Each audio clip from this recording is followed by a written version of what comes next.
Salam dan bahagia Ibu dan Bapak Guru. Dalam pembelajaran, Ibu dan Bapak Guru tentu menggunakan berbagai metode untuk menyampaikan materi dan untuk mengembangkan kompetensi para murid.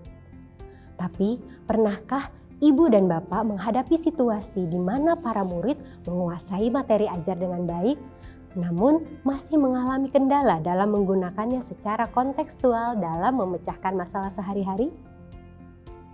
Mari kita ikuti percakapan para ibu dan bapak guru berikut ini.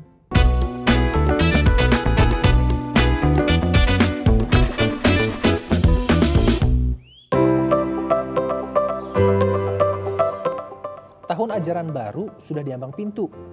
Pak Arif dan Bu Tri sudah mempersiapkan program pembelajaran seperti apa? Saya penasaran. Biasanya Pak Arif dan Bu Tri sering punya inovasi baru yang menarik dan efektif mengembangkan kemampuan para murid. Sebenarnya saya sedang punya pertanyaan besar.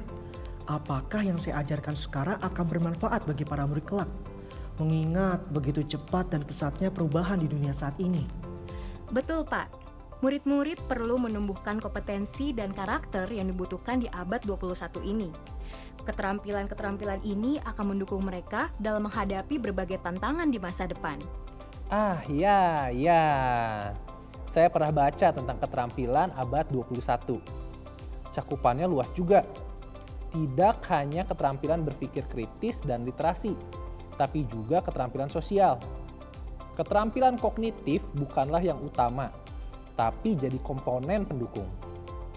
Betul, Pak. Bahkan menariknya, dulu Ki Hajar Dewantara merangkumnya sebagai keseimbangan pendidikan. Ada olah pikir, olah rasa, olah karsa, dan olahraga. Keempatnya sama penting dan erat berkaitan. Perlu ditumbuhkan bersamaan agar murid bisa berkembang dengan utuh. Ki Hajar Dewantara juga menekankan bahwa mempelajari pengetahuan saja tidak cukup. Pelajar perlu menggunakan pengetahuan tersebut dalam kehidupan nyata, di mana mereka dapat berinteraksi dengan lingkungan sekitarnya. Sebagai guru, apa yang bisa kita lakukan agar program pembelajaran kelas kita bisa membangun kompetensi dan karakter tersebut ya, Bu? Saya sedang belajar tentang proyek penguatan profil pelajar Pancasila nih, Pak. Program apa itu, Bu? Saya rasa program ini menarik. Kita dapat mengajak murid untuk belajar melalui proyek dengan tema dan isu yang beragam, sehingga murid-murid dapat mengembangkan keterampilan dan kompetensi abad 21 seperti yang kita bicarakan tadi. Karena sebenarnya sudah lama saya juga ada pertanyaan, kompetensi murid seperti apa yang ingin dihasilkan oleh sistem pendidikan Indonesia? Berarti program proyek ini membantu murid-murid kita untuk menjadi pelajar sepanjang hayat yang kompeten, berkarakter, dan berperilaku sesuai nilai-nilai Pancasila ya? Betul, Pak. Sesuai dengan tujuan profil pelajar Indonesia yang ingin dibentuk, profil pelajar Pancasila. Profil pelajar Pancasila ini akan mencakup 6 kompetensi dasar yang dirumuskan sebagai dimensi kunci. Masing-masing dimensi berkaitan erat dan saling menguatkan. Dalam pelaksanaannya, ke-6 dimensi ini dikembangkan bersamaan, tidak parsial. Apa saja dimensi yang ada dalam profil pelajar Pancasila? 1. Beriman, bertakwa kepada Tuhan Yang Maha Esa, dan berakhlak mulia. 2. Berkebinekaan global. 3. Bergotong royong. 4. Mandiri. 5. Bernalar kritis. 6. Kreatif. Wah, kelihatan ya. Ke-6 dimensi di atas menunjukkan bahwa profil pelajar Pancasila ini tidak hanya fokus pada kemampuan kognitif, tapi juga sikap dan perilaku sesuai jati diri bangsa Indonesia sekaligus warga dunia. Para murid pun akan membangun kemampuan berpikir dan bertindak konstektual untuk memecahkan masalah. Lalu, bagaimana bentuk pelaksanaan program ini, Bu? Bentuk kegiatan pembelajaran adalah proyek atau disebutnya proyek penguatan profil pelajar Pancasila.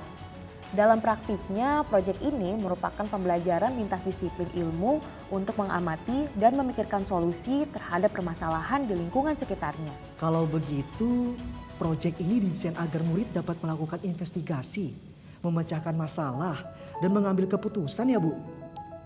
Berarti murid juga bekerja dalam periode waktu yang telah dijadwalkan untuk menghasilkan produk dan atau aksi ya? Betul, Pak. Sudah lebih kebayang ya, Pak? Prosesnya adalah serangkaian kegiatan dengan cara menelaah suatu tema yang menantang konteksnya. Wah, menarik banget Bu. Proyek ini menjadi bagian intrakurikuler atau ekstrakurikuler Bu? Tidak kedua-duanya, Pak. Kegiatan proyek merupakan program terpisah dari intrakurikuler dan ekstrakurikuler. Nantinya, proyek penguatan profil pelajar Pancasila menggunakan pendekatan pembelajaran berbasis proyek atau project-based learning yang berbeda dengan pembelajaran berbasis proyek dalam program intrakurikuler di dalam kelas. Proyek penguatan profil pelajar Pancasila memberikan kesempatan bagi para pendidik untuk belajar dalam situasi tidak formal, struktur belajar yang fleksibel, kegiatan belajar yang lebih interaktif, dan juga terlibat langsung dengan lingkungan sekitar. Benar tadi kata Butri mengenai karakteristik proyek penguatan profil pelajar Pancasila. Struktur belajarnya fleksibel berarti murid dapat belajar di mana saja sesuai kebutuhan dan kondisi di sekitarnya. Seperti di perkebunan atau di pasar bersama narasumber yang berkompeten. Murid berinteraksi langsung dan melihat secara nyata keadaan lingkungan yang ada. Mengobrol dengan orang-orang yang terkait di dalamnya dan mendapatkan gambaran utuh situasi yang terjadi. Wah, murid-murid saya akan senang dengan pendekatan pembelajaran berbasis proyek ini. Mereka akan mendapatkan banyak pengalaman kontekstual yang mendorong mereka untuk mengembangkan kemampuan memecahkan masalah secara mandiri dan utuh. Tidak sekedar menghafal konsep dan teori. Apa saja yang perlu diperhatikan dalam merancang proyek-proyek ini, Bu? Ada beberapa prinsip yang perlu kita sebagai guru perhatikan dalam merancang proyek, yaitu pertama, holistik, kedua, kontekstual, ketiga, berpusat pada peserta didik, keempat, eksploratif. Apa yang dimaksudkan dalam setiap prinsip itu Bu? Holistik artinya memandang segala sesuatu secara utuh dan menyeluruh. Kalau kontekstual, berarti kegiatan pembelajaran didasarkan pada pengalaman nyata yang dihadapi dalam keseharian. Prinsip berpusat pada peserta didik berarti skema pembelajaran dirancang agar peserta didik terdorong untuk menjadi subjek pembelajaran yang aktif mengelola proses belajarnya secara mandiri. Kita para guru berperan sebagai fasilitator pembelajaran. Yang terakhir, eksploratif. Hal ini berkaitan dengan semangat untuk membuka ruang yang lebar bagi proses inquiry dan pengembangan diri. Acung jempol, ringkas dan jelas Butri. Nah, ini pertanyaan penting Bu. Bagaimana kita mengaturkan waktu untuk proyek-proyek ini? Untuk waktu proyek, ada panduan sesuai fase tahapan perkembangan yang akan sangat membantu kita dalam merancang dan melaksanakan proyek penguatan profil pelajar Pancasila adalah kolaborasi antar guru lintas disiplin ilmu. Kita bisa memikirkan bersama alur proyek berdasarkan tema dan menentukan capaian pembelajaran tiap fase perkembangan. Kita tidak usah pusing sendiri memikirkannya ya. Berat sama dipikul, ringan sama dijinjing ya. Setuju? Dan kita bisa belajar bersama-sama. Makin seru kalau kolaborasinya seperti ini. Ibu dan Bapak Guru, proyek penguatan profil Pancasila merupakan pendekatan pembelajaran yang secara khusus dirancang untuk memberikan pengalaman yang membangun kemampuan para murid untuk menggunakan berbagai pengetahuan dan wawasan secara kontekstual. Setelah menyimak pembicaraan para guru tadi, hal apa saja yang ingin Ibu dan Bapak Guru dalami lagi, sehingga dapat merancang dan melaksanakan pembelajaran berbasis proyek untuk penguatan profil pelajar Pancasila? Kita akan pelajari dan perdalam semua hal yang berkaitan dengan proyek penguatan profil pelajar Pancasila pada materi-materi selanjutnya ya. Salam dan bahagia!